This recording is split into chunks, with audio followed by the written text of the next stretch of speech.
back to the vlog. I was actually cleaning out my phone because it was giving me a notice that my storage was full, and actually in that I found like half an edited vlog that I had never gotten around to uploading. So you're actually going to see that. Basically I had quite a nice time. So I shall share that now, and I will see you back here in a moment.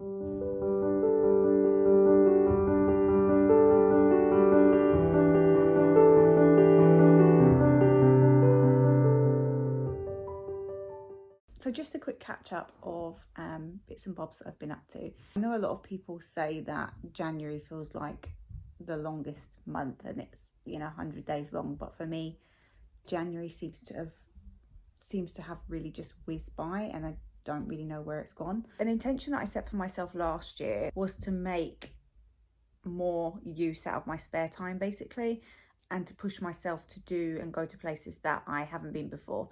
So an intention for me for the year ahead was really to continue doing that, and started it off quite well by popping along to somewhere really local, which was the Forfar, the old priory. It's like ruins basically, which was really interesting, and something, like I say, it was on my doorstep. It takes maybe like 15 minutes to get there from my house, and just really beautiful scenery, a good insight into a different part of history in the area that I didn't really know about before. Absolutely well worth a visit, I would say. We didn't spend an awful lot of time there, maybe about 30 minutes or so. It's really not that big. So if you are someone who's out of the area, I wouldn't say it would be, I wouldn't travel in specifically for that and think that it would take up a lot of your time.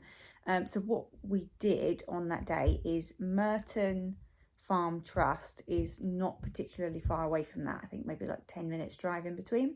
There's lots of animals, and they do lots of events and things, activities where people can come and learn about the animals and interact with them and things like that. Generally it's open for you to go and have a walk around and meet the animals, and it's just generally quite a nice walk. The day that we went was super cold, really frosty.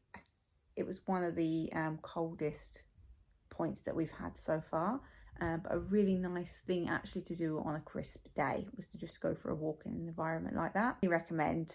And I don't know if that's all the time, but when we went, it was adults go free, and I think it was something like £2 or £2.50 for children to enter. We also have really good interactive like games and things. They probably spent more time at Merton than we did at the Priory, even though the Priory was where we initially set off to go. Popped into Charlton Farm again because the last time I was in there I saw that they had some faux really nice quality hydrangea heads, which I thought looked really good. And although I prefer to have real flowers in the house, and it's always a preference, to keep replenishing them when your garden's not in bloom can be quite expensive. So sometimes I do like to pop around the faux flowers just to kind of give a little bit of something, especially to some of the big vases that I've got on around. So there's one in the living room which I showed in the Christmas decor video. So I'm going to be switching that out to the hydrangeas, which I'll show you just now. So here are the hydrangea heads. So these were quite big actually. So you can see there's actually quite a few heads on that one faux stem, obviously. So I bought 2 of those. They were £10 each. So not the cheapest, but not the most expensive for the size compared to other ones that I've bought in the past. They've got this kind of purpley tinge to them, which I think, because it gives that feel of like dried hydrangeas essentially, which I do plan on drying out some of my own hydrangeas this year and trying to keep them in pots. But I just thought that will be a nice addition. The other 2 things I got from there were foodie bits, and they are these crackers. So I found these beetroot and garlic and pear and Earl Grey ones from this brand. Never heard of it before, never tried it. But for those of you who might remember, I found the cheesery in Broughty Ferry, and I bought some beetroot crackers there, which I absolutely loved. They were just amazing. And since then I've been craving beetroot crackers.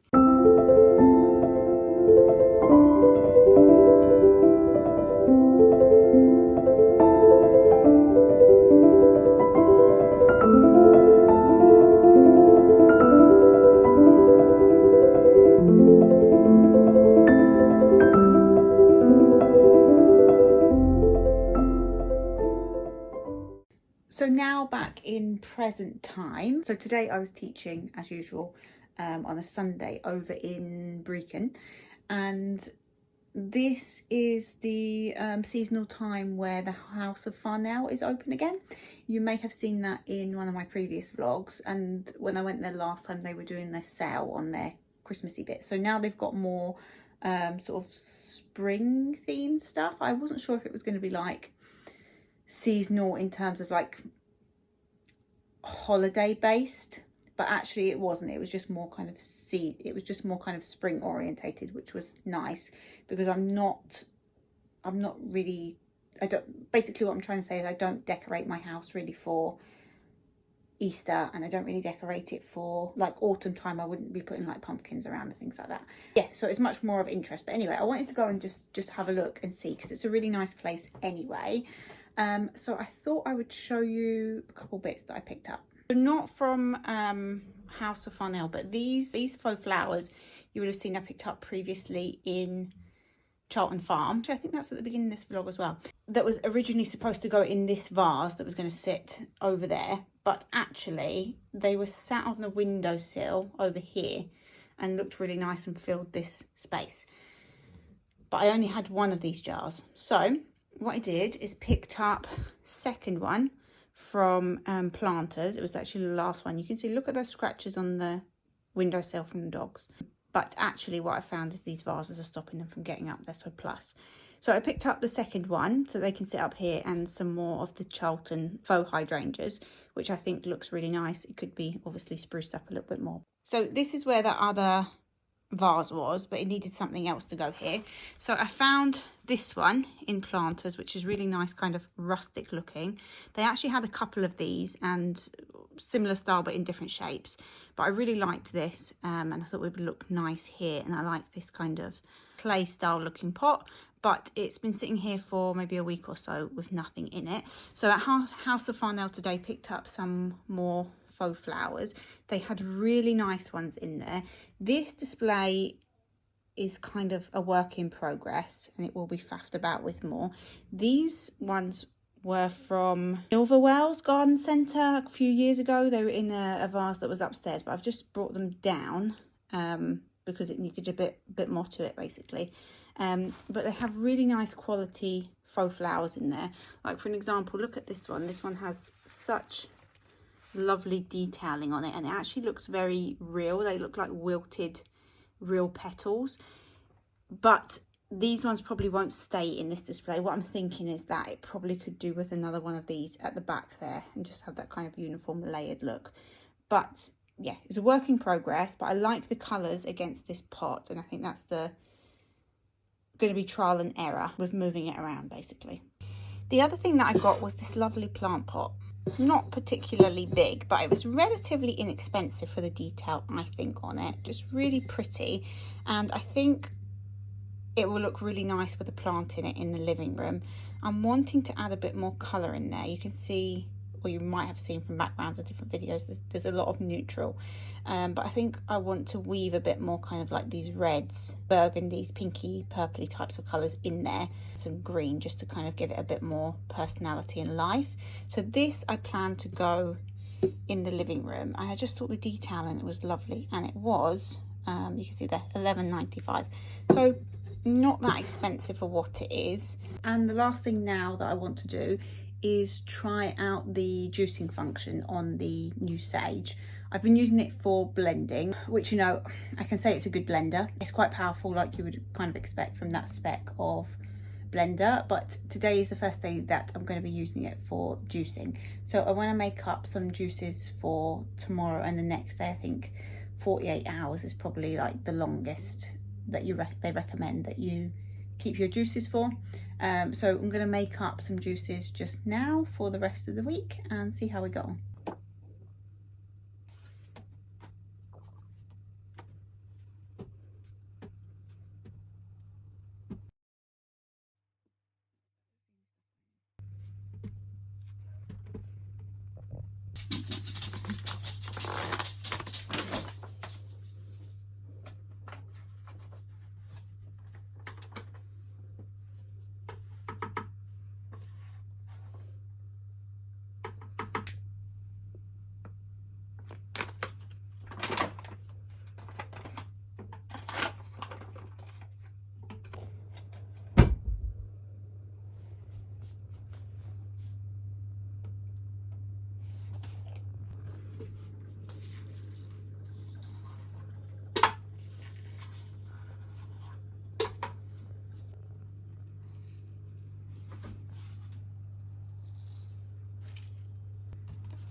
So what's quite good actually is that I've just moved on from the blender to the juicer, and you can see on here, if you look on the screen, the machine actually picks up when you've switched over.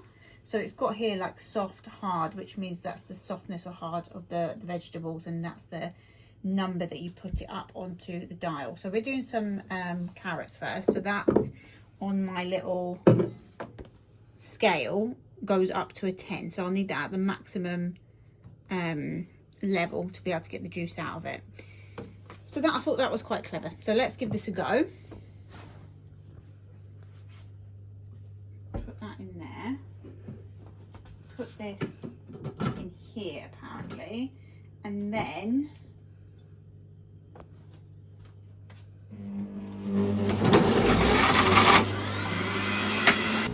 you can see all the pulp is at the back. That's quite a lot from that carrot, and so far that's the amount of juice that we've got.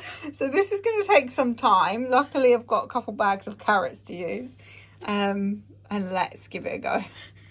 So first error is that I think I was supposed to put the cap on top of this because it's splitting out everywhere, that was used for the smoothie.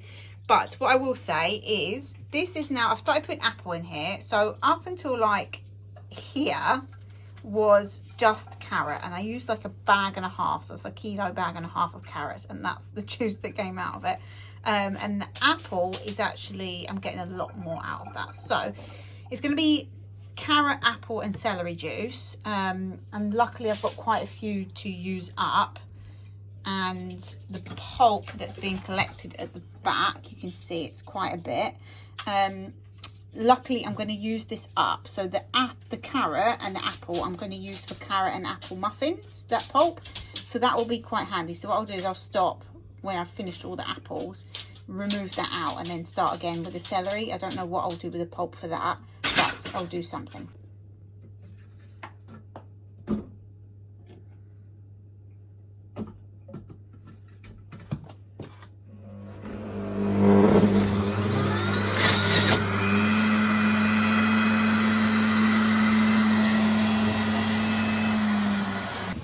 So this is the result of, I think it was like 8 apples now. So you can see what a big difference of juice that you get from apples than you do from carrot. And here is all the pulp at the back. Actually, I've decided that I'm just going to mix together the celery as well and just put all of that into muffins. So there we go. Let's see how far we can get from with the celery. So that is, well, this is all kind of fluffy stuff at the top, so let's not count that. It's not even the litre yet. Final update.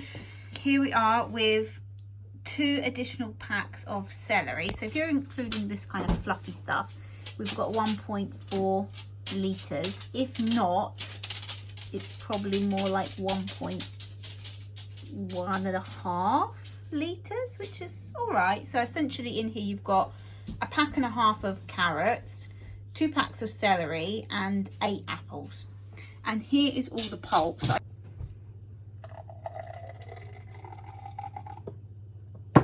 So taste test, let's see. Tasty, really nice. Does taste, you can taste the celery a lot actually, so probably less celery would have been good. It's a bit, there was like chunky bits in it, which is fine. Although the apple did most of the work, you can't taste a lot of the apple, interestingly enough. I think the celery is overpowering. I think the celery is overpowering. So I probably would do less celery in the future and more apple, because you seem to get more bang for your buck out of the apples. And this is the final amount.